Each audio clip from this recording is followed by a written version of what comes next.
Nem galo cozido vai ter. De tão caro que tá. O dólar. O dólar tá solto igual uma andorinha no verão. Chegou a 6,21.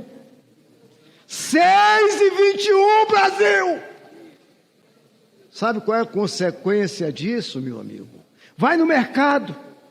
Vai lá. Picanha, esquece picanha, está logo na frente. Procura pescoço. Vê o preço que está. Senhores, parece brincadeira um parlamentar aqui está tratando desse assunto, mas não é.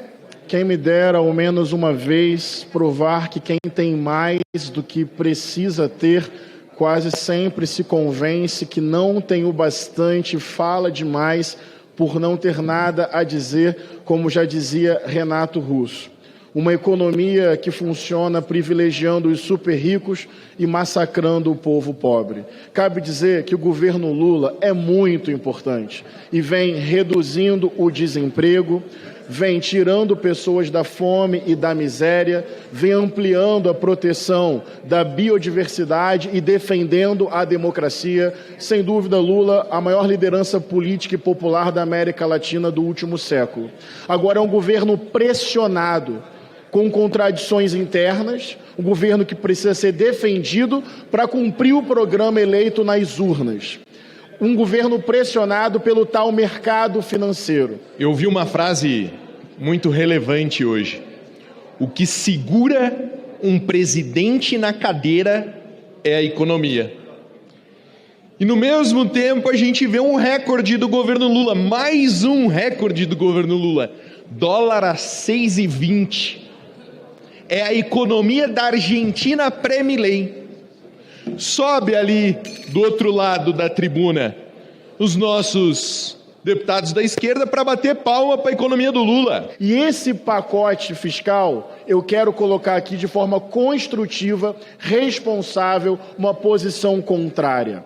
Controlar as despesas públicas em cima do salário mínimo, controlando o ritmo de crescimento do salário mínimo.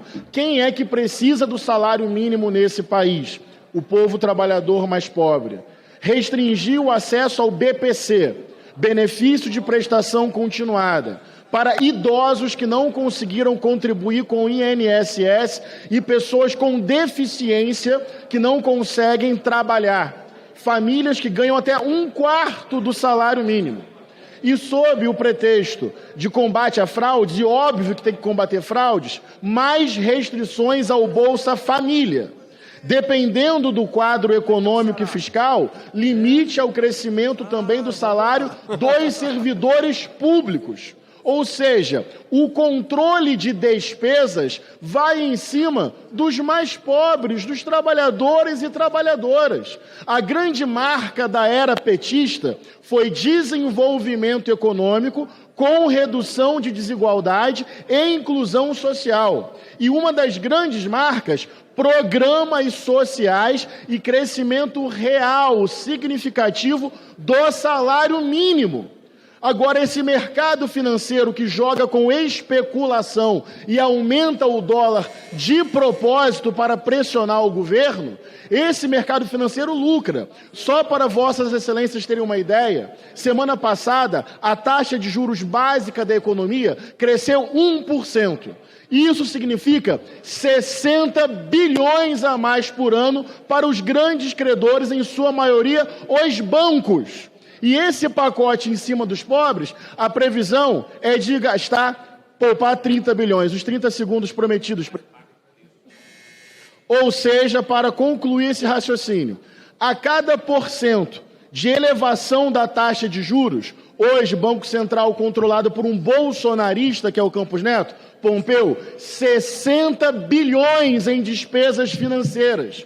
E o corte em cima dos pobres, ano que vem, 30 bilhões. Que lógica é essa? É controle de despesa para o povo e despesa liderada ou liberada para os super ricos. O ser humano inventou o calendário com alguns propósitos.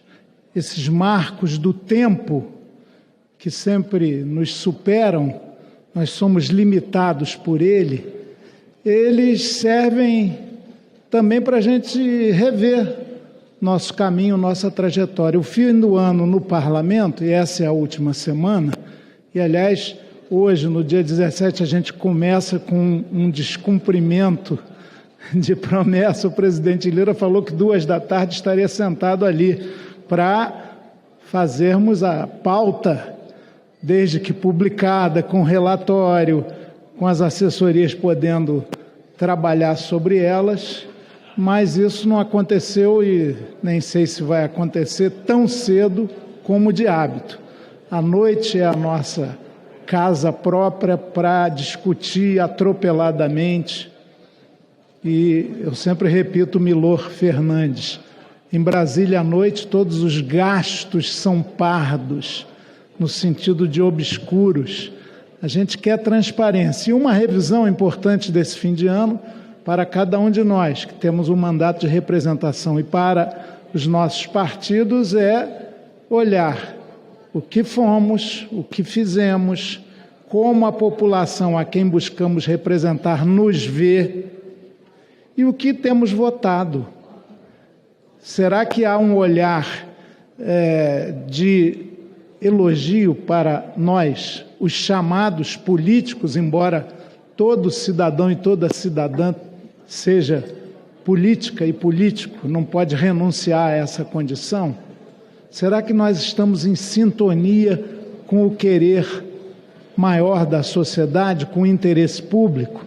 Ou vamos nos isolando cada vez mais, nos distanciando da sociedade, nos constituindo como uma casta que tem ternos muito bonitos? Eu estou estreando um que minha irmã querida me deu, porque ela me acha muito mal vestido. Mas isso aqui não quer dizer nada. Hélio Pellegrino dizia que, mais do que estar vestido a caráter, os agentes públicos têm que ter caráter. E os partidos, eles estão em sintonia com os grupos e classes que buscam representar, eles agem de acordo com os seus nomes e o seu programa? Na maior parte dos casos, não. E agora essa pauta está mostrando isso. Parece que vão retirar, por exemplo, o imposto sobre supersalários da PEC que o governo enviou para cá, o que é inaceitável. Nós já vimos na reforma tributária que há isenções para agrotóxicos, que armas e munições ficaram fora do imposto seletivo. Nós vemos que a redução de privilégios dos militares não chegou a essa casa, nem, inclusive, a promessa de Lula, muito correta, de isentar de imposto de renda quem ganha até... Portanto, presidente, para encerrar, nós vemos que muitas vezes as nossas pautas aqui não atendem às reais necessidades da nossa gente. O escândalo que se fez contra o questionamento da jornada exaustiva de 6x1, nem mesmo a chamada, antigamente, semana inglesa, tem sido aceita, revela. Claro que eu não estou... Última frase, eu não estou entre aqueles que acham que nós, parlamentares, temos jornada de 3x4. Não é verdade. Os que têm mandato dedicado trabalham também fora do parlamento, nos fins de semana. Agora, vamos discutir a jornada 6x1, vamos discutir os direitos trabalhistas ameaçados, vamos discutir justiça social e reforma tributária para valer, que alcance não só renda, consumo, mas também renda. Ok, deputado Chico.